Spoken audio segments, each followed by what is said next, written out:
আমি এই ভারত প্রসঙ্গে আমি কয়েকটা ধাপে বলতে চাই, কয়েকটা ফেজে ফেজে বলতে চাই। যেমন আপনি যদি আন্তর্জাতিক পরিমণ্ডলে ভারতকে চিন্তা করেন, দেখবেন যে পুরা বিশ্বে ভারতের কোনো বন্ধু নাই। এই ভারতের কোনো বন্ধু নাই আন্তর্জাতিক পরিমণ্ডলে। এই যে এখন ইন্ডিয়া পাকিস্তান যে যুদ্ধটা, আমাদের বন্ধু, ট্রাম্প তো বন্ধু মনে করে। হ্যাঁ, আমি বলছি ওটাকে। তো ইন্ডিয়া পাকিস্তান যুদ্ধটা যখন হলো, 84 ঘন্টার যে যুদ্ধ, পাকিস্তানের পক্ষে কিন্তু চায়না ছিল, টার্কি ছিল, আরো অনেকে মুসলিম দেশগুলোর অনেকের সাথে ছিল। ভারতের পক্ষে কেউ কোনো কথাও বলে নাই, কোনো সাপোর্ট তো দূরের কথা, মানে একটা সমবেদনা জানিয়ে ভারতের পক্ষে পৃথিবীর কোনো দেশ কোনো কথাই বলে নাই। আর ট্রাম্প গত 1 বছরে ইন্ডিয়া নিয়ে এবং আপনার ইন্ডিয়ার প্রধানমন্ত্রী মোদীকে নিয়ে কত বাজে বাজে কথা বলেছে, এটা আপনি ইন্ডিয়ার মিডিয়াতে পাবেন, বিভিন্ন ইন্ডিয়ার মিডিয়া গুলোতেই পাবেন যে কত ধরনের মানে অসম্মান করে কথা বলেছে এটা। তো একই সাথে আমরা হয়তো জানি যে কিছুদিন আগে পাকিস্তানের পররাষ্ট্রমন্ত্রী উনি ঘোষণা দিয়েছিলেন যে 4টা দেশ নিয়ে পাকিস্তান একটা প্যাক্ট করছে, যেখানে পাকিস্তান, আপনার সৌদি আরব, কাতার এবং টার্কি, 4টা দেশ নিয়ে তারা একটা জোট করছে। এবং এই জোটের 3টে অ্যাঙ্গেল আছে, যে পাকিস্তান হলো পারমাণবিক শক্তি, টার্কি হলো একটা, মানে কি বলা যাবে, যে টার্কি হলো একটা মডার্ন যুদ্ধের সরঞ্জামাদি তৈরি করে এরকম একটা দেশ, একটা সেখানে 5th জেনারেশন ফাইটার থেকে শুরু করে পৃথিবীর সব থেকে বিধ্বংসী মিসাইল থেকে শুরু করে পৃথিবীর সব থেকে ভালো ড্রোন থেকে শুরু করে টার্কি সব ধরনের যুদ্ধের সরঞ্জামাদি আধুনিক নিজেই তৈরি করে। এবং ঐতিহাসিক ভাবে টার্কি একটা যোদ্ধা জাতি। এবং তার সাথে আছে সৌদি আরব এবং কাতার, যারা অত্যন্ত ধনী রাষ্ট্র। তো তার মানে এখানে পারমাণবিক শক্তি আছে, এখানে অর্থনৈতিক শক্তি আছে, এবং এখানে ইতিহাস এবং টেকনোলজিক্যাল ব্যাপার স্যাপার গুলো আছে। তো এই একটা জোট করছে সেখানে। আর ভারতের দেখেন, এই যে একটা যুদ্ধ হচ্ছে, এই যুদ্ধে আমরা জানি এখন যে ইন্ডিয়ার রুপির মান গত 20 বছরে সব থেকে বেশি কমে গেছে। এবং এই যুদ্ধে, ইরান যুদ্ধে সব থেকে বেশি ক্ষতিগ্রস্ত, পৃথিবীর যে কয়েকটা দেশ সব থেকে বেশি ক্ষতিগ্রস্ত হয়েছে তার ভিতরে ইন্ডিয়া একটা। কেন? কারণ হলো তার কোথাও বন্ধু নাই। ইন্ডিয়ার কোথাও বন্ধু নাই, বিশ্বে ওইভাবে বন্ধু নাই। আপনি শুধু 1947 সালে ইন্ডিয়া স্বাধীন হয়েছে, আপনি 1950 সালে সেই জওহরলাল নেহেরুর ইন্ডিয়ার সাথে যদি চিন্তা করেন, এখন দেখবেন জওহরলাল নেহেরুর ইন্ডিয়া অর্থনৈতিকভাবে একটু দুর্বল ছিল, কিন্তু অনেক বেশি রেসপেক্টেড ছিল সারা ওয়ার্ল্ডে। কিন্তু এখন নাই। কেন নাই? 2টা কারণ: ভুল রাজনীতি এবং ভুল সিদ্ধান্ত। রিজিওনাল ব্যাপার স্যাপার দেখেন, এই আঞ্চলিক, ভারতের কোনো প্রতিবেশী বন্ধু নাই। ভারত পৃথিবীর শুধুমাত্র 2টা দেশ, একটা ভারত এবং আরেকটা ইসরায়েল, যার প্রত্যেকটা প্রতিবেশী তার বন্ধু না। ইসরায়েলেরও কোন চারিদিকে যতগুলো দেশ আছে, একটা দেশও ইসরায়েলের বন্ধু না। আবার ভারতের চতুর্দিকে যতগুলো দেশ আছে, একটা দেশও ভারতের বন্ধু না। তো ভারত হলো এমন একটা দেশ, এই বিষয়টা ভারতকে বুঝতে হবে যে যে প্রবলেমটা কোথায়। ওই যে যেটা বললাম, যে ভুল রাজনীতি এবং ভুল সিদ্ধান্ত। যেমন এটা আমি ভারতেরই কয়েকটা পত্রিকার এডিটোরিয়ালে পড়েছি আগে, এবছর না, আমি কয়েক বছর আগে পড়েছিলাম। যে তারা বলছে যে ভারতের একটা ঐতিহাসিক মানে বাজে সিদ্ধান্ত হলো তারা প্রতিবেশী চায়নাকে শত্রু হিসাবে নিয়েছে। ভারত যদি এটা না করে চায়নার সাথে একটা বন্ধুত্বের রিলেশন ঐতিহাসিক ভাবে তারা মেনটেন করতো, তবে অর্থনৈতিক ভাবে, তারপরে আপনার সামরিক ভাবে, সব দিক দিয়ে অনেক বেশি লাভবান ভারত হতো। এটা অনেকটা আছে না, যে গ্রামের একটা অশিক্ষিত লোক, সে পাশের একটা ভালো গেরস্থ, তাকে বন্ধু না বানিয়ে স্মার্ট হওয়ার জন্য বন্ধু বানিয়েছে দূরের একটা অনেক ধনী একটা দেশ, একটা মানুষকে আর কি। আলটিমেটলি বন্ধুও হতে পারে নাই, তো নিজেও অনেক পিছিয়ে পড়েছে এরকম। তো এই যে দেখেন যে, আবার আপনি যদি সেই 30 বছর আগের ভারত চিন্তা করেন, 40 বছর আগে ইসরায়েল কখনো ভারতের বন্ধু ছিল না। ইন্দিরা গান্ধীর সময়ে, নেহরুর সময়, এবং তারপরে ইভেন মনমোহন সিং এর সময়ও, যে যে আপনার প্যালেস্টাইনের উপরে বিভিন্ন ইসরায়েলের নির্মম কোনো ঘটনা হলে ভারত নিন্দা জানাতো। সেই ভারত ইসরায়েলকে বন্ধু করেছে, চায়নাকে শত্রু করেছে, তার প্রতিবেশী এটা, এবং তার খেসারত এখন দিচ্ছে। তো তার খেসারত এখন দিচ্ছে। এখন যদি ভারতের ভেতরের কথা চিন্তা করেন, ভেতরে কি আছে? ভেতরে তাদের একটা উগ্র ধর্মীয় রাজনীতি এবং একটা বিভাজনের রাজনীতি। পুরো ভারতের রাজনীতিটাই একটা ধর্মীয় এবং বিভাজনের রাজনীতি। তারা তাদের রাজনীতিতে ধর্ম নিয়ে, তাদের রাজনীতি পাকিস্তান নিয়ে, তাদের রাজনীতি বাংলাদেশ নিয়ে, তাদের রাজনীতি জাতপাত নিয়ে। এটা 2026 সালে যদি এই এই ধরনের রাজনীতি হয়, সেখানে জ্ঞান বিজ্ঞানের কোনো রাজনীতি নাই, একতাবোধের কোনো রাজনীতি নাই, ইউনিটির কোনো রাজনীতি নাই, এবং সেখানে মাইনরিটিরা কত বড় আনসেফ। আমি ইন্টার ইন্ডিয়ার কথা বলছি। দেখেন, ভারতে প্রায় 20% মানুষ মুসলমান। মুসলমান, এই সরকারে মুসলমান মন্ত্রী এমপি কয়জন আছে একটু দেখেন আমাকে। দেখবেন নাই। আপনার ভারতের সরকারি যে চাকরি যারা করে, ওদের মানে ওদের যে সরকারি আইসিএস আইএএস যে চাকরিগুলো আছে, সেখানে মুসলমান পার্সেন্টেজ কত দেখবেন। আমাদের দেশে দেখবেন অনেক, মানে আমাদের দেশে যদি 8% হিন্দু হয়, আপনি দেখবেন প্রায় 15-20% মানে বড় বড় জায়গাতে আমাদের হিন্দু ভাই বোনরা আছেন, মানে অলমোস্ট ডাবল। অথবা ভারতে যদি আপনি হিসাবটা করতে চান, সেখানে দেখবেন আপনি খুঁজে পাবেন না।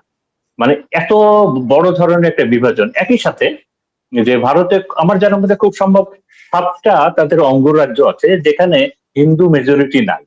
প্রত্যেকটা অত্যন্ত অত্যন্ত পিছিয়ে আছে। কাশ্মীর এবং এই 7 সিস্টারের আপনার আসাম বাদে বাকি যেগুলো আছে, মিজোরাম, মণিপুর, নাগাল্যান্ড, এগুলা।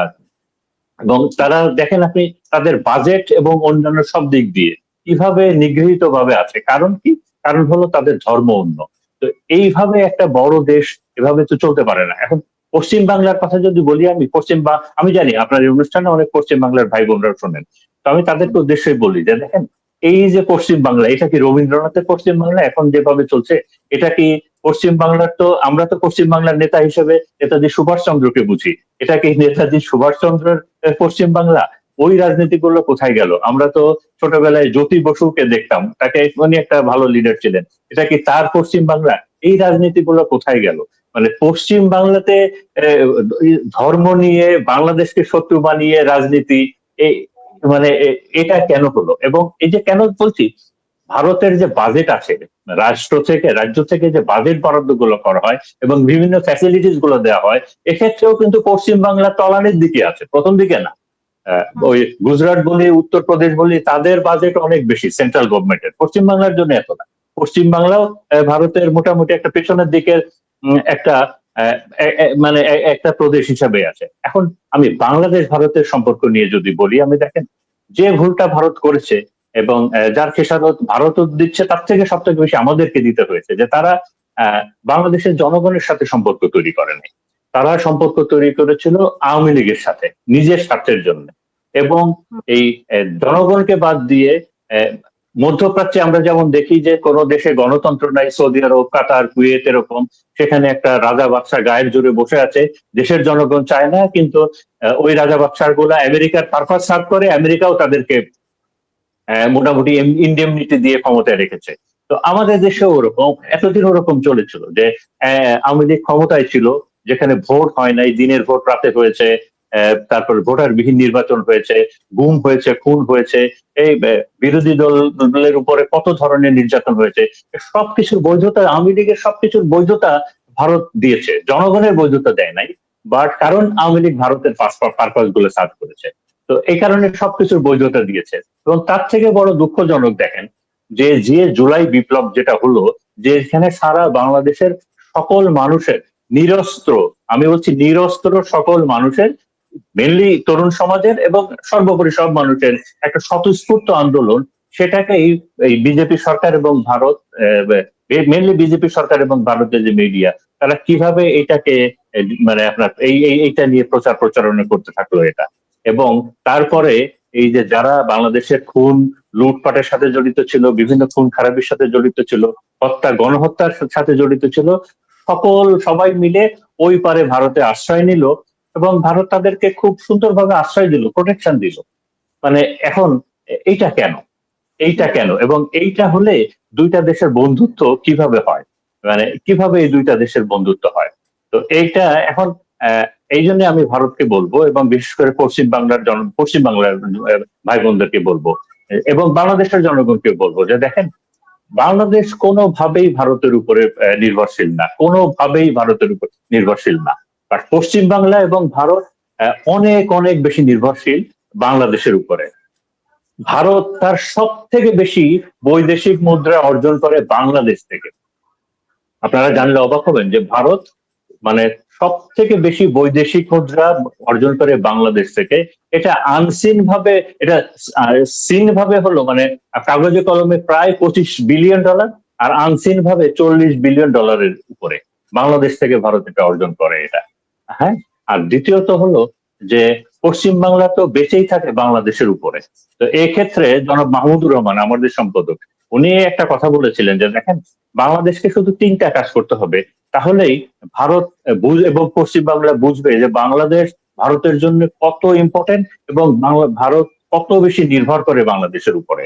এক নাম্বারটা হলো যে লক্ষ লক্ষ ভারতীয়রা মানে ন্যায়ভাবে এবং অন্যায়ভাবে বাংলাদেশে চাকরি করে, তাদেরকে যদি বাংলাদেশের সরকার চাকরি থেকে বের করে দেয়, তাহলে ভারত দেখবে যে তাদের কত বড় ক্ষতি হচ্ছে। দ্বিতীয়ত হলো, বাংলাদেশ যদি ভারতীয় পণ্য বর্জন করে, তাহলে ভারত টের পাবে যে ভারতের অর্থনীতি বাংলাদেশের উপরে কত বড় নির্ভরশীল। এবং 3 নম্বর হলো, বাংলাদেশের মানুষ যদি চিকিৎসার জন্য এই ইন্ডিয়ায় যাওয়া বন্ধ করে দেয়, তাহলেও এইটা ভারতের অর্থনীতির উপরে একটা বড় আঘাত হবে। তো এ কারণেই বলবো যে আমি বাংলাদেশের সকল ভাই বোনদেরকে বলবো যে ইরান থেকে শিক্ষা নিন।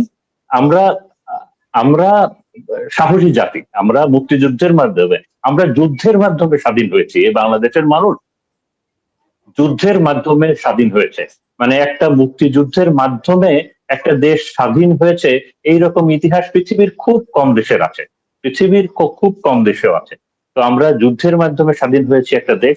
তো আমাদের জন্য আত্মমর্যাদা থাকে, দেশপ্রেম থাকে এবং একতাবদ্ধ থাকে। তাহলে এই কোন দেশের দাদাগিরি কোনো কাজে আসবে না, কোন দেশের দাদাগিরি কোনো কাজে আসবে না। এই সকল কোনো অসভ্য রাজনীতিও কোনো কাজে আসবে না, কারণ এগুলো শুনলে কষ্ট লাগে। এই যে পশ্চিম বাংলায় আমি খবরে দেখছি, আমি ইন্ডিয়ার খবরে দেখছি যে তারা আজান দেওয়া নিষেধ করে দিয়েছে, যে কোরবানির পশু, এই কোরবানি নিয়ে কত তালবাহানা ইসে হলো আপনার কলকাতাতে হলো, পশ্চিম বাংলাতে হলো। আমি চিন্তা করে দেখেন, আমি যদি সম্মান রেখেই বলি যে গরু, গরুকে তারা অনেক সম্মান করে, তো ভারত পৃথিবীর সব থেকে বেশি গরুর মাংস রপ্তানি করে। গরু, তার মানে গরু কেটে মাংস করে পৃথিবীর বিভিন্ন দেশে এই বিজেপি গভর্নমেন্টের আন্ডারে হয়। আর একটা প্রশ্ন, আমি জানি না এটা করা ঠিক হবে না, যে সব থেকে ভারতীয় মানুষই তো সব থেকে গরুর চামড়ার তৈরি জুতা ব্যবহার করে সব থেকে বেশি। তো তো তো এগুলো কি মানে পরস্পর বিরোধী ব্যাপার হয়ে গেল না?